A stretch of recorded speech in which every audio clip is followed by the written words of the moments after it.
नमस्कार दोस्तों, स्वागत है आपका हमारे इस YouTube चैनल पर। आज हम बात करते हैं महात्मा गांधी जी के बारे में कि कैसे उन्हें महात्मा गांधी जी का दर्जा मिला और उनके जन्म से लेकर मृत्यु तक के सफर के बारे में। अगर आप इस वीडियो को देख रहे हैं तो इस वीडियो के बाद आप कहीं और जाने की जरूरत नहीं है। तो आप लोग इस चैनल पर नए हैं तो कृपया इस चैनल को सब्सक्राइब और वीडियो को लाइक जरूर करें। तो चलिए शुरू करते हैं। महात्मा गांधी जी का जीवन एक अद्भुत यात्रा था, जिसमें उन्होंने अपने जन्म से लेकर मृत्यु तक भारत और विश्व पर गहरा प्रभाव डाला। उनका सफर बचपन से लेकर देश की आजादी और अंतिम दिन तक कई प्रमुख घटनाओं से भरा रहा, जिसमें उन्होंने सत्याग्रह, अहिंसा और सामाजिक न्याय के लिए उन्होंने क्रांति की है। अब हम बात करते हैं गांधी जी के जन्म और शुरुआती जीवन।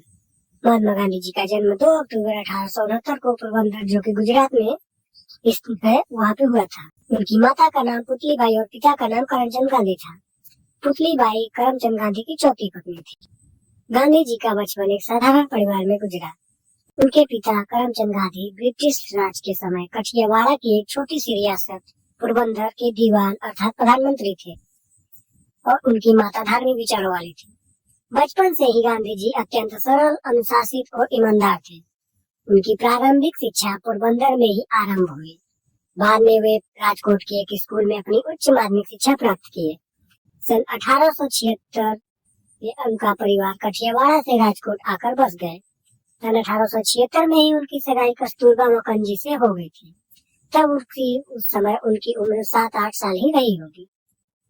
फिर 1883 में हाई स्कूल की पढ़ाई की। 1883 में उनकी शादी कस्तूरबा मुखर्जी से कर दिया गया। तब वह महज 13 साल के थे। 1885 में जब गांधी जी 14 वर्ष के थे, तब उनकी पत्नी ने पहली संतान को जन्म दिया, किंतु वह कुछ ही दिन जीवित रहा। 1885 में ही उनके पिता का 63 वर्ष की आयु में निधन हो गया। फिर 1887 में मैट्रिक पास किया, भावनगर के सामलदास कॉलेज में प्रवेश लिया, लेकिन एक साल बाद ही कॉलेज छोड़ दिया। 1888 में उन्हें प्रथम संतान एक पुत्र का जन्म हुआ और 4 सितंबर 1888 को ही वह वकालत की पढ़ाई करने के लिए इंग्लैंड चले गए।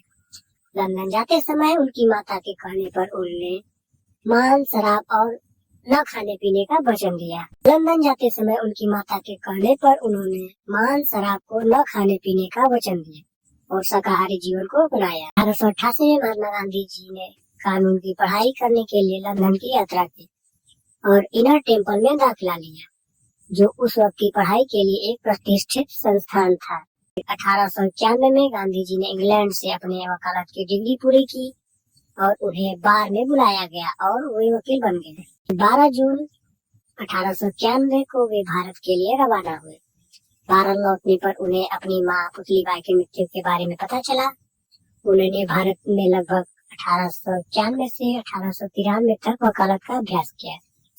फिर आता है सन 1893। ये साल गांधी जी की जिंदगी का एक सुपर टर्निंग पॉइंट था। उसी साल उनकी सोच, उनका रास्ता और उनका पूरा मिशन बदल गया। गांधी जी उस वक्त 24 साल के थे। वकालत में करियर थोड़ा स्ट्रगल कर रहा था। अचानक एक व्यापारी कंपनी दादा अब्दुल्ला एंड कंपनी ने उन्हें दक्षिण अफ्रीका एक कानूनी मामले को संभालने का ऑफर दिया। मई 1893 में गांधी जी जहाज में सवार हुए। सोच रहे थे कि बस 1 साल में केस निपटा कर भारत लौट आएंगे। बिल्कुल अंदाजा नहीं था कि यही सफर जिंदगी बदल देगा। दक्षिण अफ्रीका में पहुंचते ही उन्हें पहली बार हल्का फुल्का नस्लभेद देखने को मिला। कुछ लोग भारतीयों को नीची नजर से देखते थे, लेकिन फिर भी वो इस पर ज्यादा ध्यान नहीं देते। सबसे बड़ा झटका उन्हें पीटर मार्टिसबर्ग में 7 जून 1893 में, जब गांधी जी ट्रेन के फर्स्ट क्लास टिकट लेकर बैठे थे। एक गोरे यात्री ने विरोध किया और रेलवे अधिकारी ने गांधी जी को डिब्बे से नीचे उतार दिया। रात के समय ठंड प्लेटफॉर्म पर गांधी जी अकेले बैठे थे। वो खुद लिखते हैं, उस रात मैंने ठाना कि अब अन्याय के खिलाफ खड़ा होना ही पड़ेगा।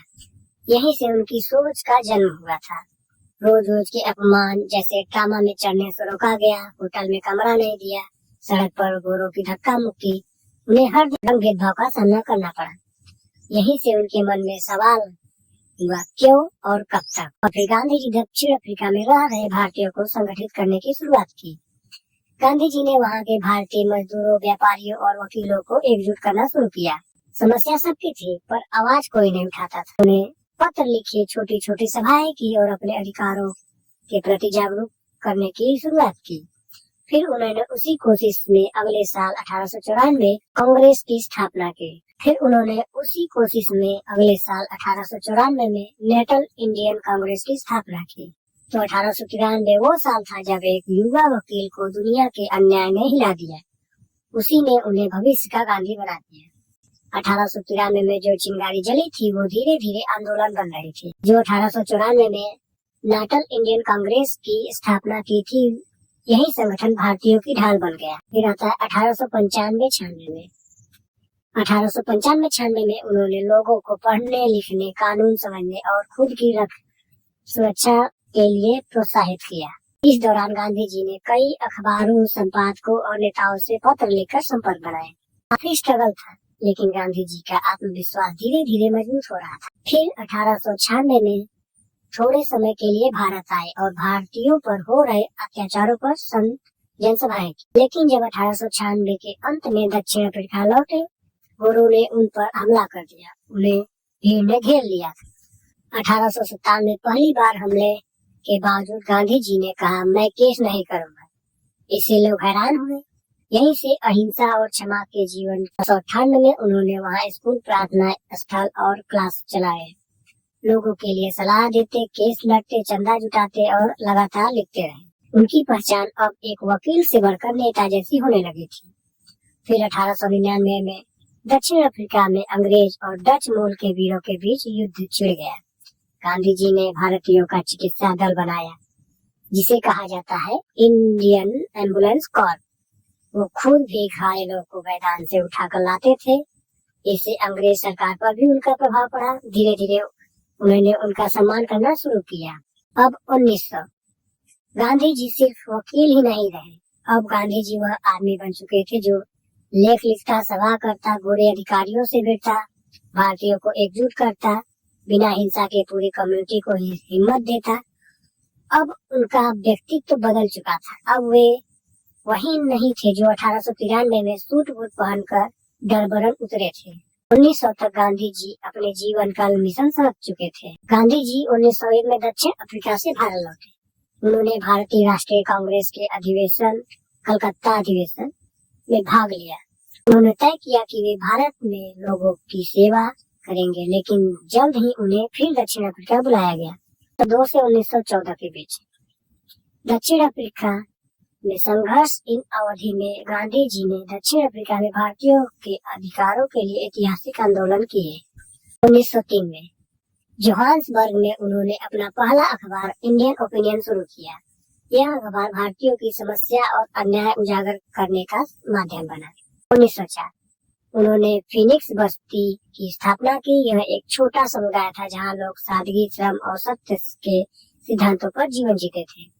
फिर 1906 दक्षिण अफ्रीका सरकार ने भारतीयों पर कड़े कानून लगाए। इसके विरोध में गांधी जी ने पहली बार सत्याग्रह आंदोलन की शुरुआत की। यहीं से अहिंसक आंदोलन नॉन वायलेंट रेजिस्टेंस का जन्म हुआ। 1908 से 1913 तक गांधी जी कई बार जेल गए। उन्होंने भारतीय मजदूरों, महिलाओं और बच्चों के अधिकारों के लिए संघर्ष किए। 1913 में नेटल, जिससे हजारों मजदूरों ने टैक्स और भेदभाव के खिलाफ आवाज उठाई। 1914 उनके आंदोलन की सफलता के बाद दक्षिण अफ्रीका सरकार ने कुछ कानून वापस लिए। गांधी जी को सम्मान मिला और उन्होंने फिनिक्स बस्ती को अपने साथियों के हवाले किया। फिर आता है 1915 भारत वापसी। 9 जनवरी 1915 को गांधी जी भारत लौटे। उस दिन को आज प्रवासी दिवस के रूप में मनाया जाता है। भारत लौटकर उन्होंने गुरुदेव रविंद्रनाथ टैगोर से मुलाकात की और गुजरात के साबरमती आश्रम की स्थापना की। 1917 में गांधी जी को लोगों ने सम्मान से महात्मा कहना शुरू किया। 1917 चंपारण सत्याग्रह, पहला भारत का आंदोलन। बिहार के चंपारण नील की खेती करने वाले किसान बुरी तरह शोषित थे। गांधी जी ने उनका साथ दिया और भारत में पहला सत्याग्रह किया। परिणाम ये हुआ कि किसानों को राहत मिली और शोधकारी कानून हटाए गए। 18 सत्याग्रह और अहमदाबाद मिल मजदूर आंदोलन। खेड़ा जो कि गुजरात में अकाल पड़ा था, किसानों ने टैक्स माफी की मांग की। गांधी जी ने सत्याग्रह चलाया, टैक्स में राहत मिली। अहमदाबाद मिल मजदूर आंदोलन में भी गांधी जी ने मदद की। फिर आता 1919 रोलेट एक्ट और जलियांवाला बाग हत्याकांड। ब्रिटिश सरकार ने दमनकारी रोलेट एक्ट पास किया। सबसे पहले रोलेट एक्ट क्या होता है ये जानते हैं। ब्रिटिश सरकार ने दमनकारी रोलेट एक्ट पास किया। सबसे पहले जिसे रोलेट एक्ट नहीं पता है वो जान ले। रोलेट एक्ट 1919 में लाया गया वह कानून था जो ब्रिटिश सरकार द्वारा भारत में क्रांतिकारी गतिविधियों को कुचलने के लिए बनाया गया था।